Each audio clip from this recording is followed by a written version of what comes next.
On January 12, 2010, 230,000 people in Haiti lost their lives in about 90 seconds.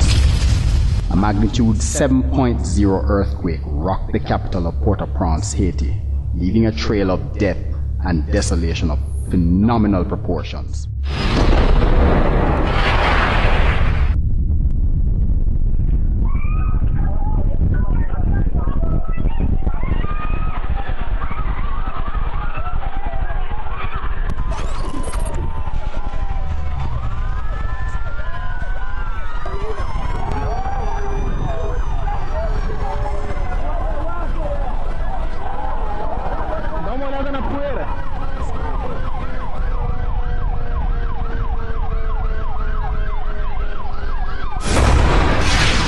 We will look at how Jamaica would have fared on January 12, 2010, had the epicenter of that deadly quake been in Jamaica and not Haiti.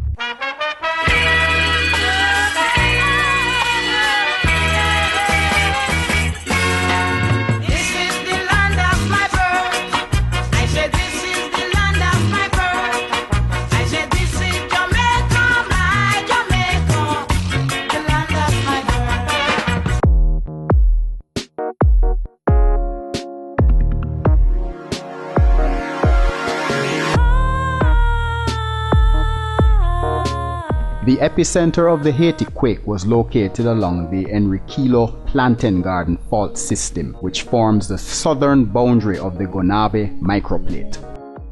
The Enriquillo Plantain Garden fault stretches from Hispaniola to Jamaica.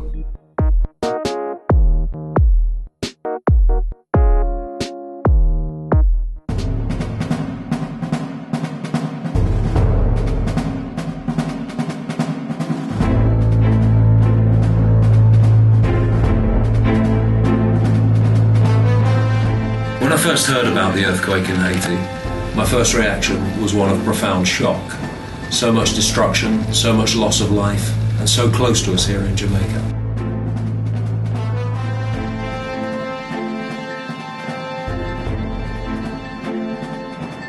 Consider the following.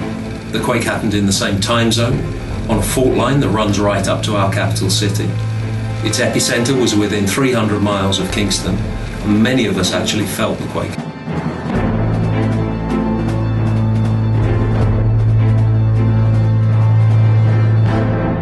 The general insurance industry is directly impacted by the fallout of the occurrence of natural disasters.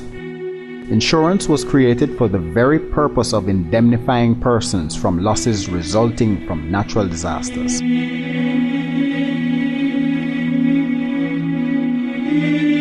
For us at NEM, there was an extra significance. People turn to their insurance companies after a catastrophe to get back on their feet. We have to be sure that we can pay our claims, and to be able to pay those claims after a catastrophe, we must have adequate reinsurance. What many people don't realise about reinsurance is that it's finite and it's expensive. If you buy too little, you risk not being able to pay your claims. If you buy too much, you can make insurance unaffordable for your customers. So we had to know, could our reinsurance program have coped if it had been Jamaica instead of Haiti? The best way for us to find out, without actually living through a devastating earthquake, was to commission a study. So we asked the guys at Mona Geo-Informatics and the earthquake unit at UGILVIE to build us a model that moved the earthquake along the fault line to the worst possible position for Jamaica, and to tell us what would have happened if it had in fact been Jamaica instead of Haiti. The model was commissioned to exactly replicate the vital statistics of the Haiti earthquake, the focal depth and the magnitude of the earthquake. It was then just a matter of locating where to put this earthquake in Jamaica. The same Plantain Garden fault runs from Jamaica to Haiti. We sought to place the epicenter of this Haiti and Jamaica earthquake as close as you can to the capital, Kingston. That way you replicated the physical proximities of the Haiti earthquake to Port-au-Prince, the Haitian capital, and in this case, Kingston, our capital. However, just like cloning, Simply replicating the vital statistics of the earthquake does not necessarily mean that the effect and impact will be the same. Ground attenuation away from the epicenter are different in Jamaica as it is in Haiti, just because there's simply different geological environments in which the earthquake waves will be passing. However, once it reaches the Lygonic plain behind me, you start to get some serious damage, and that's what happened in 1907, that's what happened in 1692, that's what would happen if a Haiti in Jamaica would occur.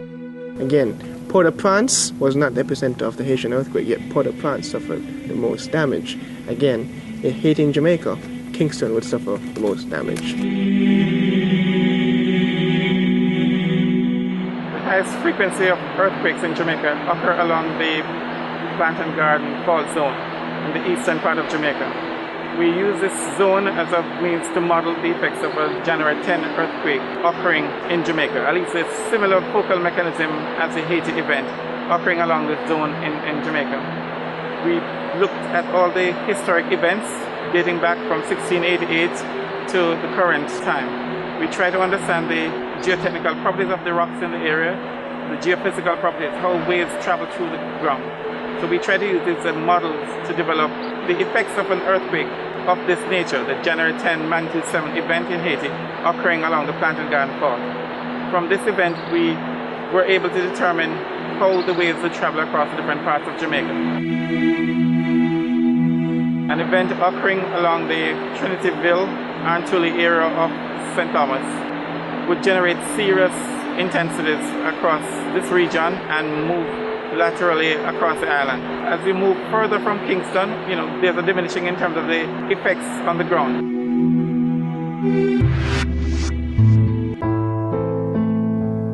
When dealing with earthquakes, there are two terms that you need to be familiar with: magnitude and intensity. Magnitude speaks to the strength of the earthquake. Intensity speaks to what is actually felt. You feel a loose shaking of the earth, or you feel a severe shaking of the earth. One of the things that we need to understand is that the earthquake is more than just the magnitude and intensity of the event itself. We need to consider the building types that go into play and that are going to be affected by the earthquake ground motion. We need to understand the location in which the ground motion is moving through. All of these things play significant roles in determining the amount of damage that we can expect from an earthquake event. For example, the differences between Haiti and Jamaica also go down to the fact that our building practices are very different from theirs. Squatters in Haiti typically don't build with block and steel. Squatters in Jamaica do. Behind me we have the communities of Kintyre, etc., which have significant numbers of squatter communities, all with block and steel. However, behind me we can actually see several buildings, but presumably block and steel, but perched very precariously over the edge of the riverbed.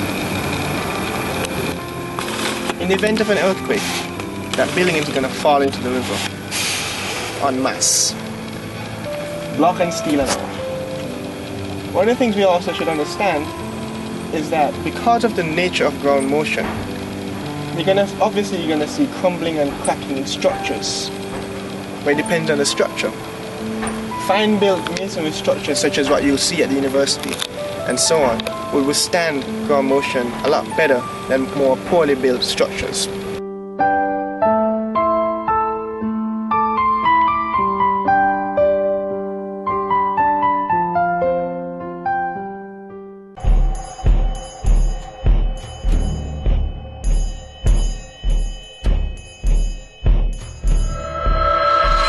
Earthquakes happen suddenly and without warning.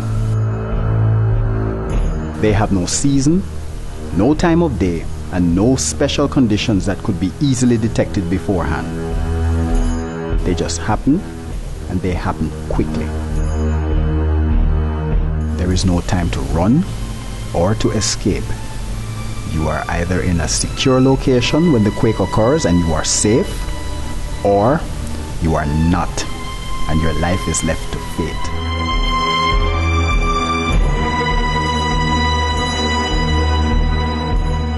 The 2010 Haiti earthquake had many different implications on Jamaican society, not least of which is the fact that it was so close to Jamaica. It really hit home. One of the implications of the scientific research that followed that Haiti earthquake In addition to measuring the magnitude and intensity of the event itself and what would happen in Jamaica, is to relate what would happen to our built environment, our social environment, in addition to the natural environment. These are the important considerations that the Mona Geo-Informatics Institute took into play when we engaged in this study. You see, one of the things about scientific modeling comes the question at the end, so what? What do we do with this? This study really tries to take a look at that. How many buildings would be affected? Where would it be affected? And also the cost of the impact. And these are some of the realities that we try to incorporate into the model and the analysis thereafter. On January 12, 2010, lives were lost and forever changed in Haiti. Indeed, another major and sad chapter was added to the history of that nation. What would the results have been had it been January 12, 2010 in Jamaica?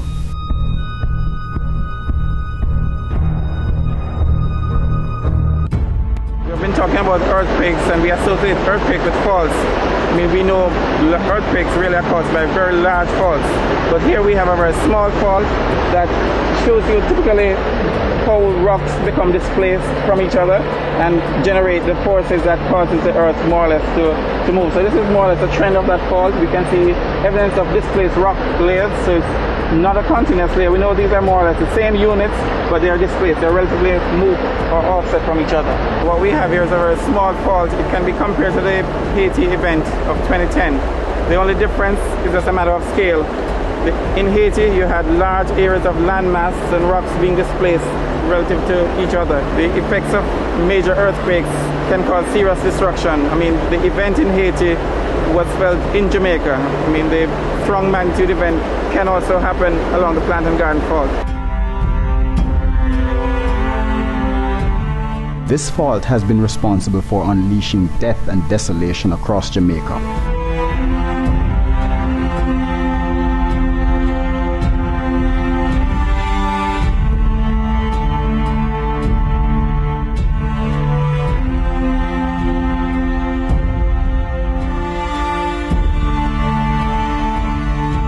The 1692 and the 1907 earthquakes are probably two of the most notable earthquakes in Jamaica's history.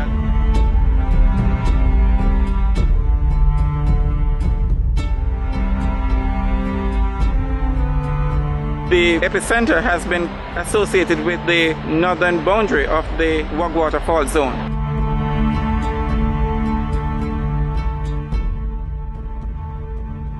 If we were to use this rock to represent Jamaica, you can see continuous patterns on this rock surface. We could use this to equate with the continuous fault lines that we see across Jamaica. Jamaica is filled with fault lines. We have a number of major fault lines. We talk about the Plantain Garden Fault that starts from the eastern part of Jamaica, moves into the central part, into the Kingston St. Andrew area. We talk about the Wagwater Fault, the central part of Jamaica. We talk about the Crawl River, the Newmark and Montpelier Fault Zone, and the Duanville. These are the major fault zones within Jamaica.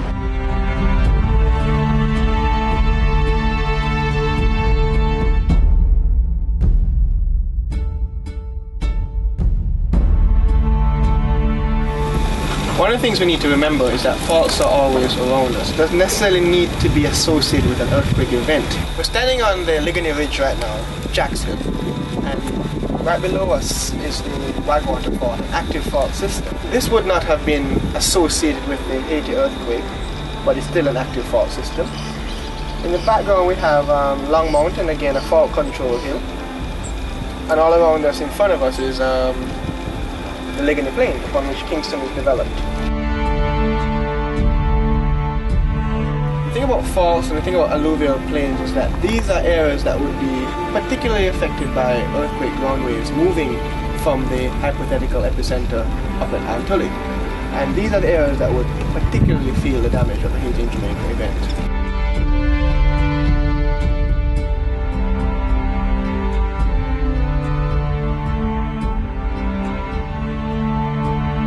The Haiti quake lasted about 40 seconds.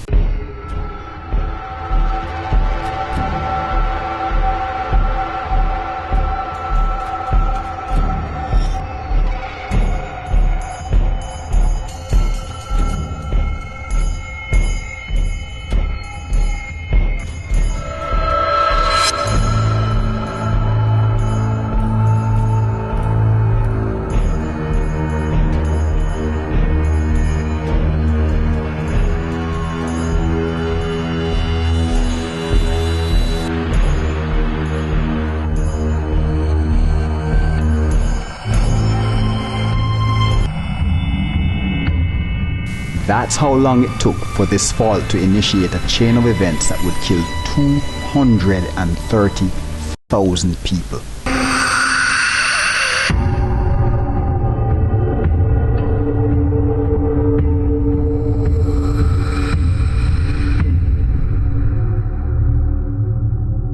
An event similar to the event in Haiti, and with a magnitude 7, similar depth.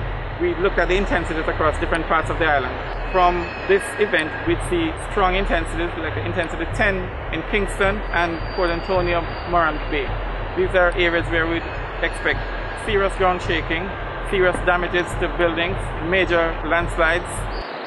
As we move away from Kingston, or much more distant from the event, we see a diminishing intensity. Spanish Town, probably we might see an intensity of 8. Montego Bay, we probably have an intensity of 5. Based on the models, this is the kind of intensity we see across the island. Strong intensities around the epicenter, and as you move laterally from the epicenter, we have, minimal amount of shaking.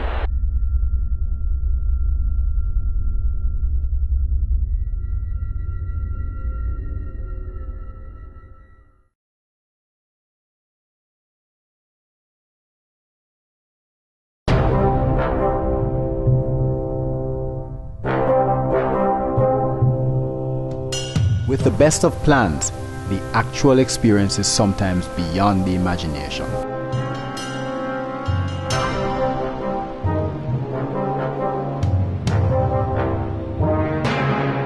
Jamaica provided help to Haiti within a day following the January 12, 2010 quake.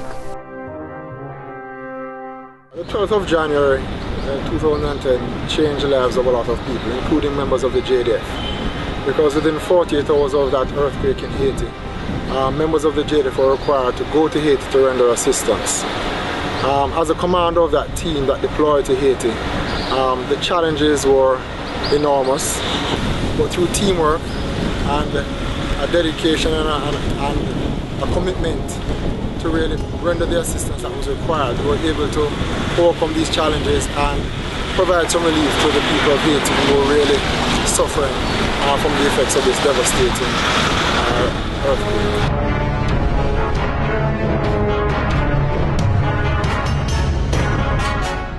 I had been working with Haiti for some years now. I'd visited Haiti before, so apart from having a knowledge of Haiti off the ground and working with the people in Haiti, I also speak French. So I was translating, but also leading the outreach programs that we started in the first couple of weeks after we arrived. Initially, we arrived just a couple of days after the earthquake and saw the complete devastation in the town of Port-au-Prince. People were asking us for help continuously. They had no shelter, no food, no water. Many of them had either had loved ones that had died during the earthquake or were still lost. And so we were trying to assist in actually finding people underneath the rubble. The purpose of the deployment really was to render assistance to the Haitian people, and also to provide support for the medical team from the Ministry of Health. Both the military team and the team from the Ministry of Health actually conducted treatment. We saw a lot of compound broken bones, compound fractures, lacerations, head injuries, chest injuries of children, young adults, and of course the elderly. A part of our group was stationed at the airport, the other part moved inland. The men and women who took part in the relief effort saw firsthand the way a major quake can change the human and physical landscape of a nation.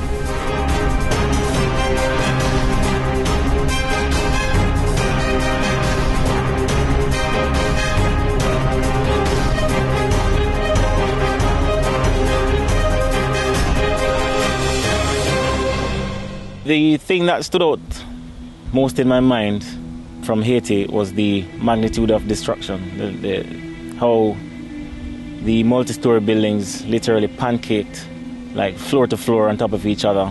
Just regular buildings just literally falling over. Walls just fall over in one piece. Along with that, were the destruction of the roads themselves. You'd actually see the roads split, like distinct openings in the middle of the roads in some areas. But the most devastating parts were the multi-story buildings that literally just, each floor just fell on top of each other. And imagining that those buildings were occupied at the time, you can just imagine that they were, the persons who were trapped there can be deemed dead. My first view of Haiti was via aircraft. When I was getting to Haiti, I could see the mass destruction that has taken place. And I could also see a lot of buildings demolished and a lot of people walking on the road.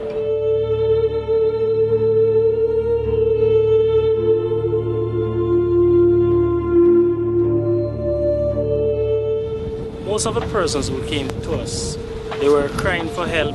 They were very desperate as it relates to trying to find their loved ones. And they didn't have anywhere to turn to find them. They were just hopeless and just walking around aimlessly.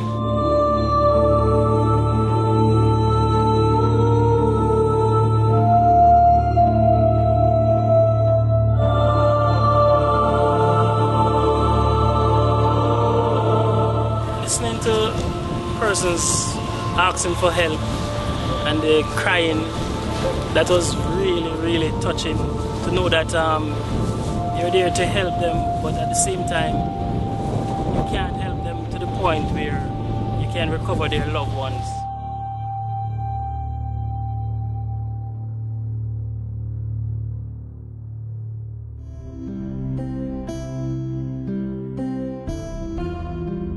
One night I was passing by the hospital to check on my guys and see how things were going.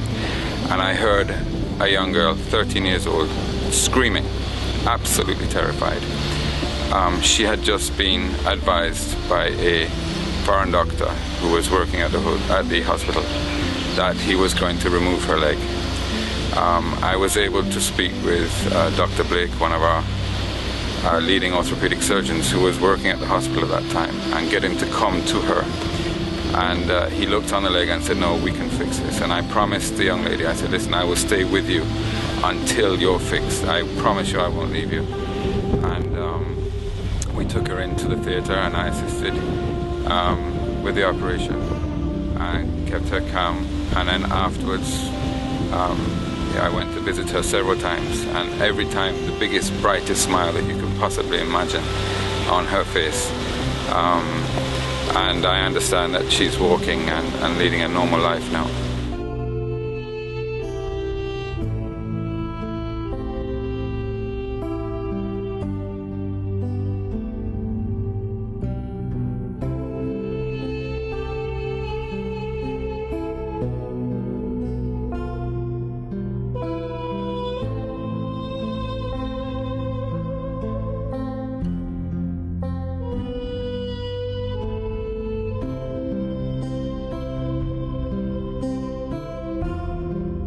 I had the task to actually assist in the repatriation of 2 members of CARICOM that were a part of the Eastern Caribbean Civil Aviation Authority that went for a conference, and they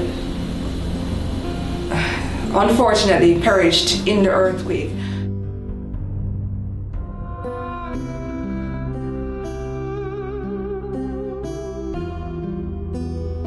Just having to go to the hotel, to the site, and see the devastation that was there. I mean, 5 weeks later, you could still smell the dead bodies that were trapped under there. Some of them have not or yet to be recovered. Just going through the personal effects and actually seeing the bodies. I actually had to be there at one of the autopsies and just to assist with the identification of the bodies, repatriation of his personal effects, and also trying to attend to basically his last affairs and lays with his family members. That really what struck me, to the fact that you can go to a foreign country and you had to deal with one of your own. So I mean, it makes you realize that much more, that I mean, that could have been you, that could have been me. I could have gone to a conference in Haiti and actually have been that person that perished in the earthquake. According to the Center for Research on the Epidemiology of Disasters, 2010 was the deadliest year in at least 2 decades. A United Nations report stated around 207 million people in total around the world were affected by natural disasters, including floods, quakes, and landslides.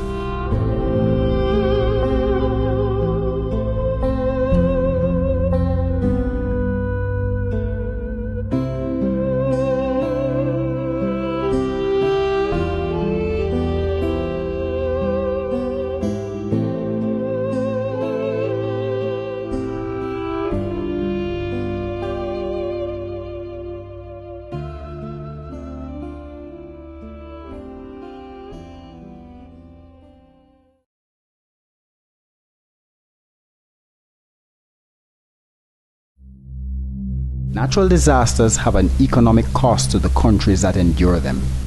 At a time of fragile global economic conditions, what might be the cost of a magnitude 7.0 earthquake to Jamaica? Entirely, we're just coming out of a recession period, so a lot of resources don't abound. And on top of that, I think the activities of the donors have been quite intense over the last year or two. Not just coming out of the Haiti earthquake, but there were a number of floods which would have drawn on their own resources. Then we had about 3 to 4 major seismic events in 2010 that would have also pulled on the resources, Haiti being a major draw on global funding. And coming into 2011, we had 2 of our major donors to global aid, Japan and New Zealand, who were affected by significant earthquakes, tsunamis, and so forth. So I think that is going to really make it difficult as we go forward in the future for there to be this massive outpouring of aid. We do understand that once it's a global event, that our partners in the US or in Japan, wherever, will try to lend some assistance, but I think it's not going to be as significant as it could have been had there not been this series of events over the last 2 years. This is why, as an organization, we promote risk reduction. It's important that we begin to look at taking necessary steps to minimize the risk of losses, major losses, certainly to our economic and productive sectors.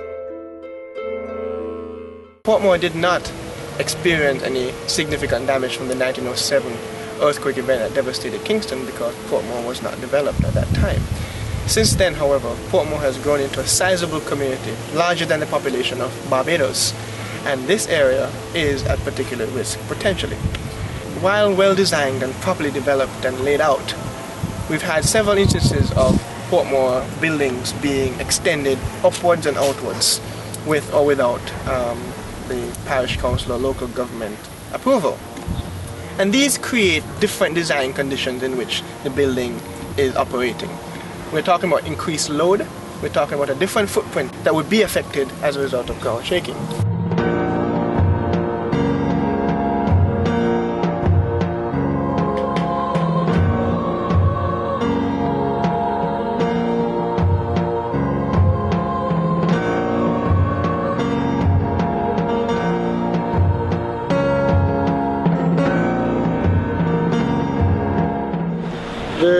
The airfield in Upper Camp is by and large suitable for most military short takeoff and landing aircraft. This includes the C-130 Hercules transport aircraft, which are the primary sort of airlift platform used in delivering relief supplies to disaster-stricken areas. The issue is not so much to do with the length of the airfield, but really the surrounding facilities and infrastructure that will support receiving, storing, and then distributing the supplies that come in. There is a reasonable amount of real estate in Upper Camp to facilitate that, but certainly for disaster, scale and magnitude of what's occurred in Haiti and the amount of relief supplies that came in, this should just be a preliminary point until other areas such as Norman International Airport and others, perhaps in Montego Bay, and a few other aerodromes that we have around the island could be used as other staging areas. But certainly, I think our facilities in our camp would be sufficient to start the relief process. Comparing Jamaica's terrain with Haiti, it's pretty much the same. And the impact of the earthquake in Haiti in terms of the overall environment would have had the same in Jamaica. The difference, however, I think would be the method of construction of buildings. We do things drastically different in Jamaica based on what we saw in Haiti and how we do construction in Jamaica. As you can see in front of us, this is a building coming out of its foundation, and you can see the amount of reinforcement bars that are being used. As a result of this, if an earthquake should hit, this building will stand a great chance of surviving that earthquake because of the reinforcement that you see running throughout the structure itself. Concrete is high in compressive strength, and as a result of that, it is easy to crush or to crumble on itself. As a result of that, reinforcement bars are used to complement that because it's high in tensile strength. And what this does, it offers resistance to any kind of compression that the concrete itself will force down on the building. So as a result of that resistance provided by the reinforcement bar, this building will be able to withstand an earthquake much better than what we saw in Haiti.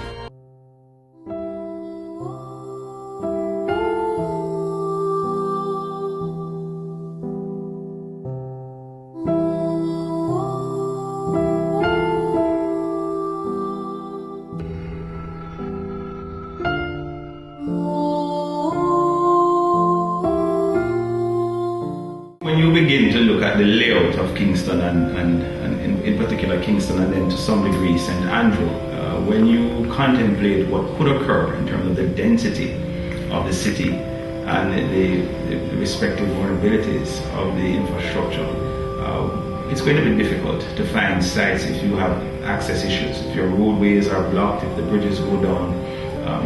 Landing in the city and dealing with either the pickup of medical evacuation operations or the bringing in of equipment. And it's something that we've looked at. It's going to be difficult to address given the fact that we have quite a number of expensive commercial infrastructure in place, and it's not something that you can pick up and replace anytime soon. I think what we have to begin to do is to use the opportunities that are available when we look at downtown Kingston and what's happening with a proposed renewal process to ensure that as we seek to rebuild Kingston, that we're building in the kind of buffer zones and space that will allow not just for the evacuation of the persons from the buildings, but also for the movement of the emergency services, the air wing landing sites, just as though you would have Heroes Park, Heroes Circle, which has enormous land spaces that can take a helicopter. We need to be looking at other spaces such as that adds a value of buffering and green spaces, but also serves as a space for emergency services to do mass casualty operations, to land the helicopter, to evacuate people into a safe site. So we need to be looking at that going forward, and it's something that we're putting forward as a policy.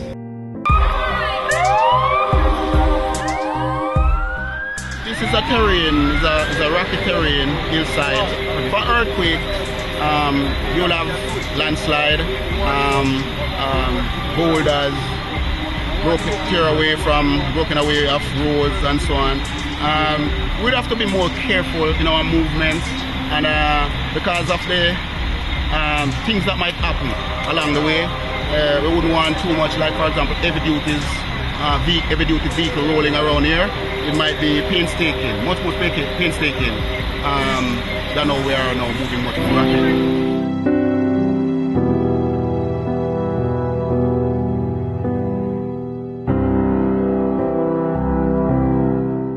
So what were our conclusions from all of this? Well, one of the key things that we wanted to know was how many of our insured buildings would have been damaged and how would that damage have translated into dollars of claims. The model told us that our reinsurance was more than adequate. Because of better building practices, infrastructure and disaster preparedness, Jamaica may well have fared much better than Haiti. But it still would have been a very significant, frightening and destructive event. We all have to recognise the serious threat that earthquakes pose to Jamaica and prepare as best we can.